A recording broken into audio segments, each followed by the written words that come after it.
À 70 ans, au moment où beaucoup choisiraient la paix, la discrétion ou la retraite symbolique, Isabelle Adjani a décidé de faire ce que personne n'attendait plus d'elle, parler. Non pas évoquer un simple détail biographique ou une anecdote mondaine, mais livrer une vérité qu'elle avait gardée enfouie pendant des décennies, une vérité si lourde qu'elle semble avoir laissé une trace profonde dans toute sa trajectoire d'artiste et de femme. Pour beaucoup, sa déclaration récente a été comme un séisme, un ébranlement silencieux mais immense qui a traversé les milieux du cinéma, de la critique et du grand public. Pour la première fois, elle a brisé le tabou le plus intime de son histoire, ce qu'elle a vraiment vécu avec Daniel Day-Lewis, l'un des acteurs les plus respectés et mystérieux et insaisissables de sa génération. Car jusqu'ici, tout entourait leur relation d'un halo presque mythique, une idylle fulgurante, une rupture en coulisses, et puis un silence épais, presque sacré, que ni elle ni lui n'avaient jamais violé. Les biographes avaient tenté de deviner les causes, les fans avaient de spéculer, les tabloïds avaient inventé, mais jamais une parole claire, jamais un aveu, jamais une vérité. Et voilà qu'en 2025, au détour d'une interview inattendue, c'est elle, la plus secrète, la plus insaisissable, qui décide de tout dire. Ou plutôt de dire ce qu'elle a toujours voulu taire. Ce que j'ai vécu avec Daniel n'a jamais été dit,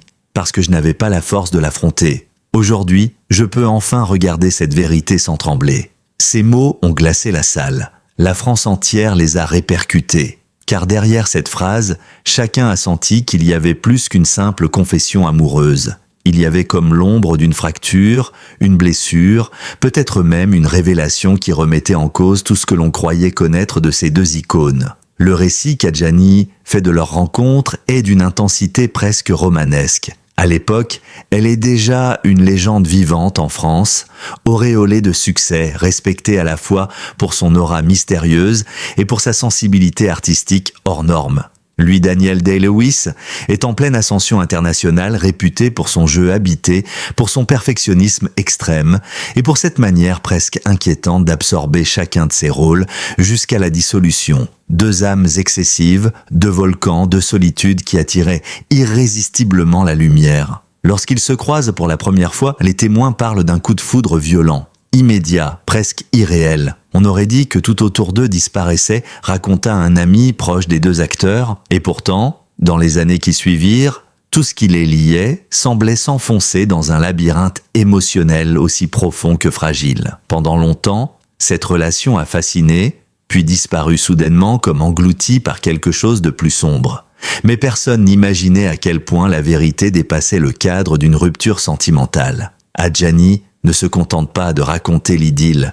Elle dévoile aussi l'envers du décor, la part invisible, celle qui ne figurait jamais dans les magazines ou sur les plateaux télé. Entre les lignes, on sent une tension permanente. Admiration, passion, mais aussi peur, fragilité et une sensation d'étouffement qu'elle n'avait jamais osé admettre. Selon elle, Daniel Day-Lewis vivait dans un état émotionnel mouvant, imprévisible, marqué par des oscillations que peu de gens comprenaient. Tout pouvait basculer en quelques secondes, dit-elle. J'ai vu dans son regard des orages que je n'avais jamais vus chez aucun autre être humain. À travers ces mots, elle ne l'accuse pas. Elle ne cherche ni vengeance, ni justification. Elle montre simplement ce qu'elle a vu. Un homme dont la profondeur était aussi un abîme. Une intensité qui pouvait devenir destructrice. Une passion qui, au lieu de la grandir, a commencé lentement à la consumer. Ce qui a marqué l'opinion, ce n'est pas seulement qu'elle ait parlé, mais ce qu'elle a décrit. La présence d'un secret si lourd qu'il a fracturé leur histoire et façonné son propre silence pendant plus de 30 ans. Adjani explique ensuite pourquoi elle a mis si longtemps à parler. Ce n'était ni par respect pour la vie privée de l'acteur, ni par volonté de préserver une image publique. C'était parce qu'elle-même n'arrivait pas à affronter ce qu'elle ressentait à l'époque. Pendant des années, j'ai porté seule un secret émotionnel que je n'avais pas la force de nommer, dit-elle dans un souffle. Je pensais que si je le disais, je m'effondrerais. Elle décrit le silence comme une forme d'autoprotection, mais aussi comme une manière d'honorer ce qu'ils avaient été. Tant que rien n'était dit, tout restait suspendu, figé, protégé. Mais avec le temps, ce silence s'est transformé en poids, en pierre, en fardeau impossible à porter. Ce secret, qu'elle commence à dévoiler dans cette première partie, n'est pas anecdotique. C'est un événement, une révélation, un moment de rupture qui semble avoir changé le cours de sa vie. Elle parle d'un soir précis, d'une scène dont elle ne donne qu'un avant-goût. Ce qui s'est passé ce soir-là a tout fait basculer. Moi, lui et la suite. Des mots suffisamment puissants pour faire comprendre que ce n'était pas une dispute, pas une jalousie, pas une incompréhension. Quelque chose de plus profond, de plus grave, de plus déstabilisant. Elle poursuit en racontant comment, après cet épisode, tout ce qui existait entre eux a commencé à se dissoudre. Le ton change, devient plus fragile, plus douloureux. Elle parle d'un éloignement silencieux, d'un amour qui s'effrite sans jamais exploser, d'un lien qui se défait comme un fil qu'on tire lentement jusqu'à ce qu'il cède. Jour après jour, elle dit avoir senti qu'elle perdait quelque chose.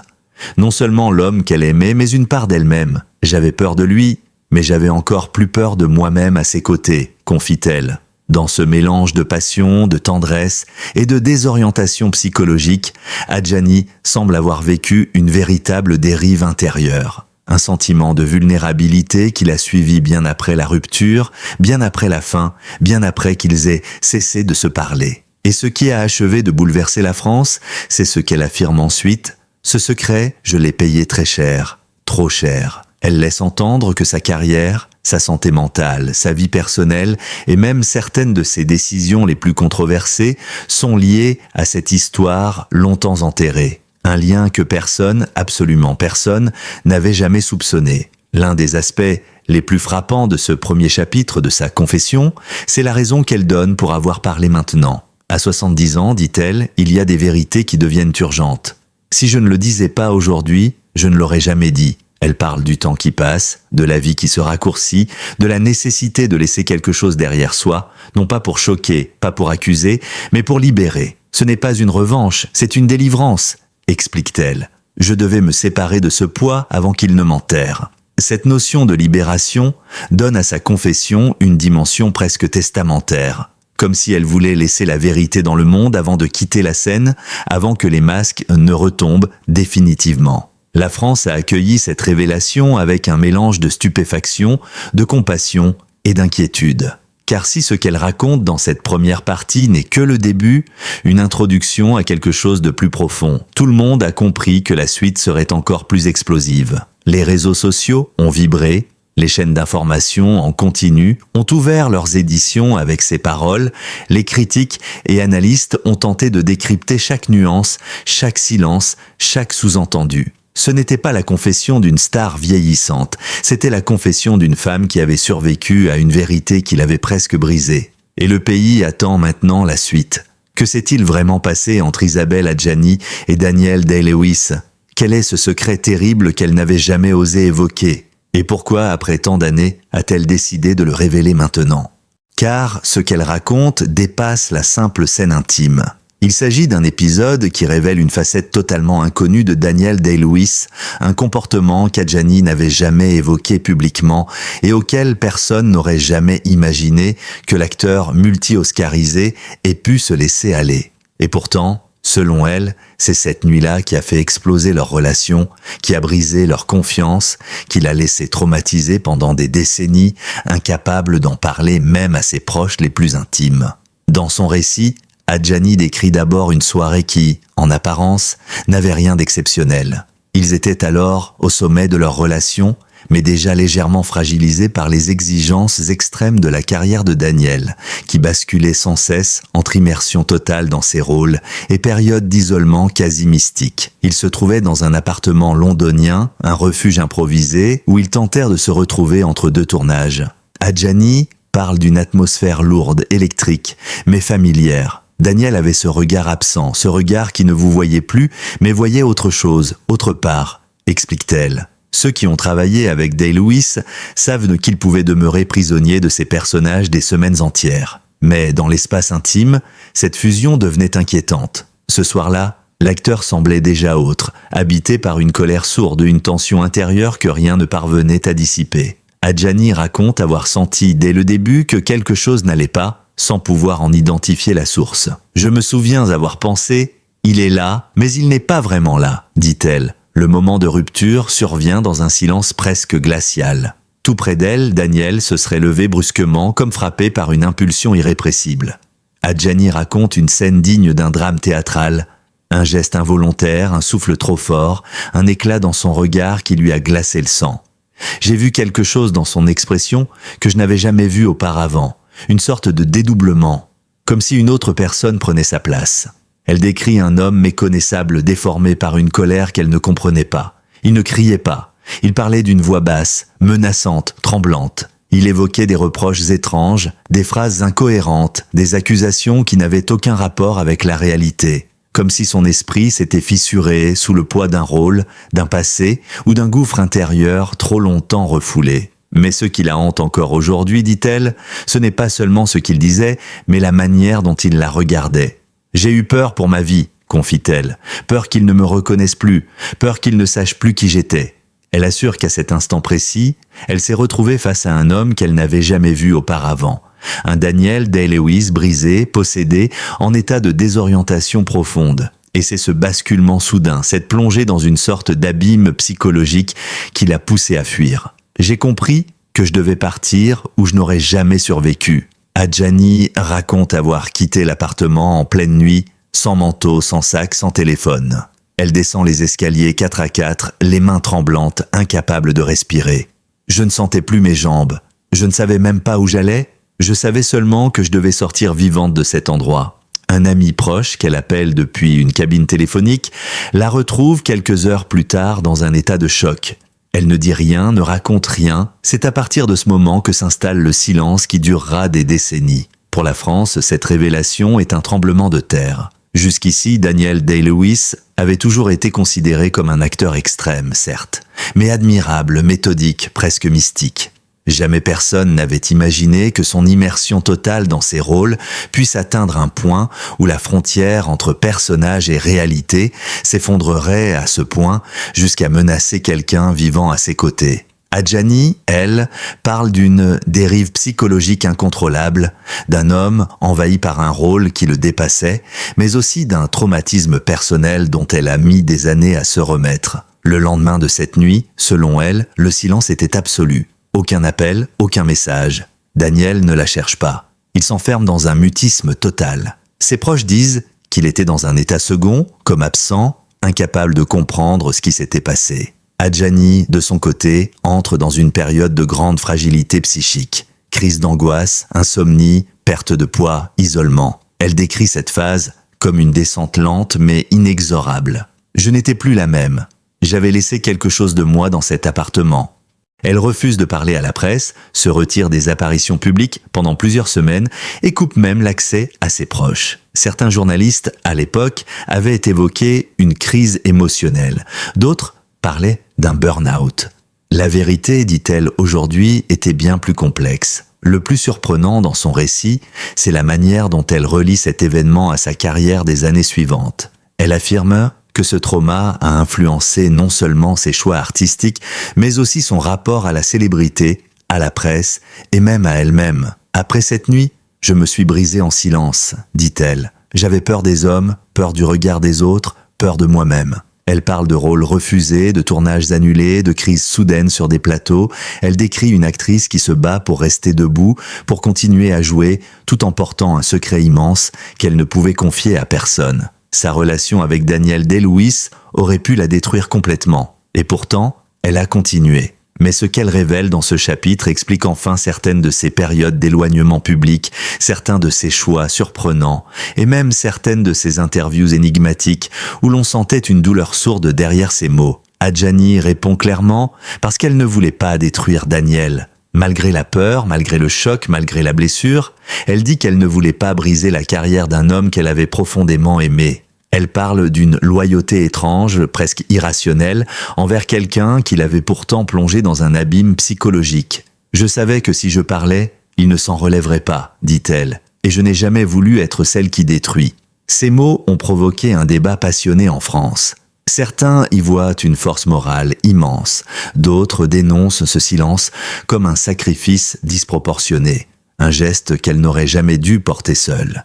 Mais pour elle, ce silence était une nécessité, une protection, une manière de recoller les fragments de sa propre vie sans ajouter du chaos à celle d'un autre. Cette vérité restée enfouie pendant 30 ans a eu un prix, non seulement sur sa santé mentale, mais aussi sur sa vie personnelle. Elle parle de relations avortées, de difficultés à faire confiance, de peurs irrationnelles, de périodes entières où elle se sentait étrangère à elle-même. J'ai mis des années à regarder un homme dans les yeux sans trembler, confie-t-elle. Des années à retrouver le sommeil, des années à ne plus sursauter au moindre bruit. Elle révèle même avoir consulté des thérapeutes pendant longtemps, sans jamais oser raconter l'événement exact. Je disais que j'avais vécu quelque chose de violent. C'est tout. Je n'avais pas la force d'en dire plus. Lorsque la France entière a découvert les 2 premiers volets de la confession d'Isabelle Adjani, chacun pensait avoir déjà entendu le pire.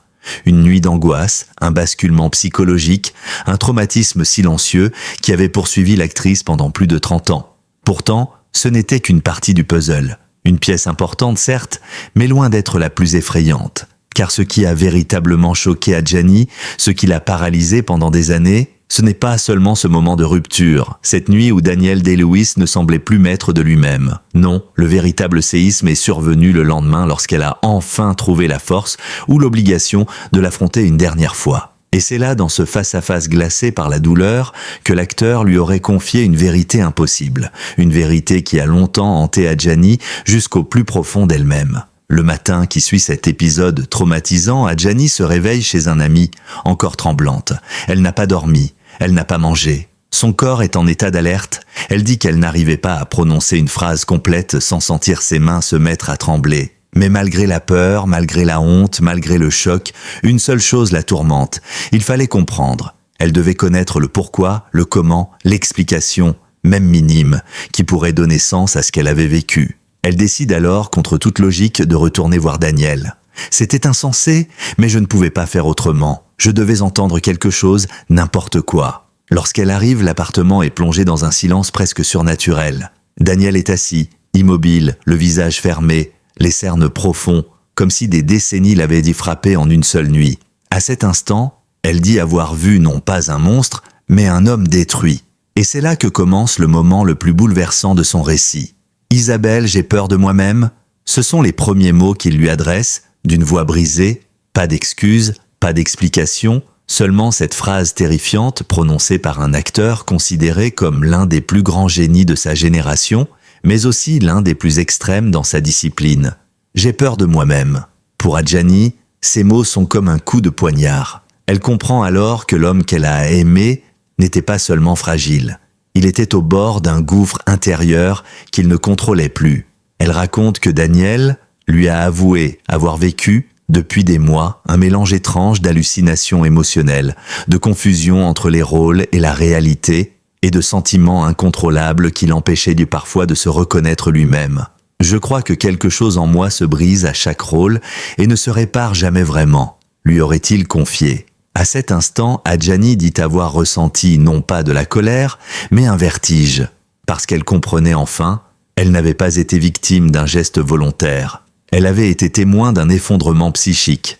Mais c'est ce qu'il dit ensuite, qui constitue la véritable bombe émotionnelle de cette confession. Daniel lui avoue, les yeux baissés, que la veille au soir, il ne la voyait pas. « Tu n'étais pas toi, je ne te reconnaissais plus, je ne voyais que le personnage qui me hantait. Celui que je devais jouer. J'étais perdu. » Pour Adjani, ces mots sont les plus terribles qu'elle ait jamais entendus. Non pas parce qu'ils expliquaient la peur, mais parce qu'ils révélaient que Daniel vivait dans une confusion identitaire profonde, incontrôlable, presque psychiatrique. Il lui avoue alors que ce n'était pas la première fois que cela lui arrivait, que d'autres rôles auparavant, notamment pour My Left Foot et The Last of the Mohicans, l'avaient plongé dans des états similaires, mais jamais au point de mettre quelqu'un en danger. Il lui dit également qu'il craignait que son esprit soit fissuré, que sa pratique extrême du métier ait des conséquences qu'il n'arrivait plus à anticiper. Et puis, la phrase la plus dure tombe « Je crois que je ne sais plus qui je suis quand j'aime quelqu'un ». Adjani reste figée. Elle comprend alors que cet homme qu'elle adorait, qu'elle admirait, qu'elle croyait invincible, était en réalité en guerre permanente contre lui-même. Une guerre dont elle était devenue, malgré elle, le dommage collatéral. Pourquoi n'a-t-il jamais demandé de l'aide ? Adjani dit avoir posé cette question, presque en criant « Pourquoi n'as-tu rien dit ? Pourquoi ne m'as-tu pas prévenu ? Pourquoi as-tu laissé cela arriver ?» Et la réponse qu'il lui aurait donnée est encore plus bouleversante. « Parce que je pensais que le génie nécessitait la souffrance. » Une phrase terrible, une phrase qui a tout changé. parce qu'elle montre que Danielle Day-Lewis vivait dans un mythe, une croyance autodestructrice, selon laquelle sa créativité, son talent, son génie dépendaient directement de son autodestruction mentale. Pour la première fois, Adjani réalise que leur histoire n'était pas seulement une histoire d'amour, c'était aussi un terrain miné, un lieu où le fruit de deux sensibilités extrêmes avait fini par exploser. La plus lourde révélation arrive à la fin de leur conversation. Une demande que Daniel lui aurait faite d'une voix tremblante, presque suppliante. « Promets-moi de ne jamais raconter ce qui s'est passé. » Il savait que si ce secret sortait, sa carrière, fondée sur l'aura du contrôle absolu de l'acteur qui dompte chaque émotion, serait détruite. Il avait peur d'être vu non plus comme un génie, mais comme un homme instable, fragile, au bord de la rupture psychique. Et Adjani, dans un geste qu'elle-même peine à expliquer aujourd'hui, a accepté, par amour, par loyauté, par impossibilité de l'abandonner dans son chaos. « Je me suis tue pour lui, dit-elle. Mais ce silence s'est retourné contre moi. C'est moi qui l'a détruite, pas lui. Pourquoi parle-t-elle maintenant ? À 70 ans, elle dit enfin avoir trouvé la force, ou plutôt la nécessité, de briser ce pacte de silence. Non pour accuser, non pour se venger, mais pour se libérer, pour redevenir complète. J'ai porté seule la douleur d'un homme qui se perdait, dit-elle. Aujourd'hui, je refuse encore de porter son secret. Elle ne cherche ni scandale, ni headline, ni compensation morale, elle cherche une délivrance intérieure. Et ce qu'elle ajoute ensuite bouleverse à nouveau la France. Je n'ai jamais cessé de l'aimer, mais j'ai dû apprendre à survivre. L'impact en France et dans le monde, l'onde de choc est immédiate. Critiques, psychiatres, anciens collaborateurs, fans, journalistes, tous réagissent. Certains saluent son courage, d'autres s'interrogent sur les limites du méthode acting poussé à l'extrême. Certains se demandent même si Danielle Day-Lewis, retirée de la vie publique depuis des années, savait qu'un jour cette vérité serait révélée. Ce témoignage ouvre un débat international sur la santé mentale dans le milieu du cinéma, les dangers du jeu d'acteurs extrêmes, les relations toxiques, émotionnellement complexes, le prix du génie et de la célébrité. Et surtout, le silence que tant de femmes ont dû garder pendant des décennies par loyauté, par amour, par peur, la conclusion poignante, je rends à la lumière ce que le silence avait déformé. Au terme de cette confession bouleversante, ce qui frappe le plus n'est pas seulement l'histoire en elle-même, mais le courage immense qu'il a fallu à Isabelle Adjani pour la révéler. À 70 ans, elle ne cherche plus la gloire, ni les projecteurs, ni les applaudissements. Elle cherche la vérité, sa vérité, celle qu'elle avait enfermée pendant plus de 3 décennies derrière une façade d'élégance, de maîtrise et d'énigme. Sa voix, longtemps silencieuse, résonne aujourd'hui comme un acte de rédemption personnelle, mais aussi comme un témoignage précieux sur les blessures invisibles que portent les artistes, sur le prix exorbitant de l'amour, de la loyauté et du silence. Son aveu n'a rien d'un scandale, c'est un cri humain. Un cri qui rappelle que même les icônes, même les légendes, même les plus brillants parmi nous peuvent s'effondrer dans l'ombre sans jamais oser demander de l'aide. En parlant enfin, elle offre aussi un miroir à une génération entière, celui d'une femme qui, après avoir tant donné au cinéma français, choisit de reprendre ce qui lui appartenait, sa dignité, sa paix intérieure et son histoire. Une histoire tragique, fragile, mais terriblement vraie. Aujourd'hui, la France écoute. Le monde écoute, et sa parole, libérée à cet âge décisif, devient un acte de mémoire et de survie. Un legs bouleversant pour toutes les femmes qui ont aimé trop fort, protégé trop longtemps, ou gardé le silence par peur de briser un homme ou briser leur propre vie. Si vous avez apprécié cette enquête profonde et cette narration détaillée sur la vérité longtemps cachée d'Isabelle Adjani, je vous invite sincèrement à soutenir mon travail de journaliste. Abonnez-vous à la chaîne pour ne manquer aucune analyse, aucune enquête, aucune histoire exclusive sur les grandes figures du cinéma, de la culture et de l'actualité. Laissez un like, partagez votre avis dans les commentaires, activez la cloche pour recevoir immédiatement chaque nouvel épisode. Votre soutien est essentiel pour que je puisse continuer à vous apporter des récits puissants, sincères et documentés, semaine après semaine. Merci d'être là, merci de me lire, merci de faire vivre ce travail. À bientôt pour une nouvelle histoire qui, je l'espère, vous touchera tout autant.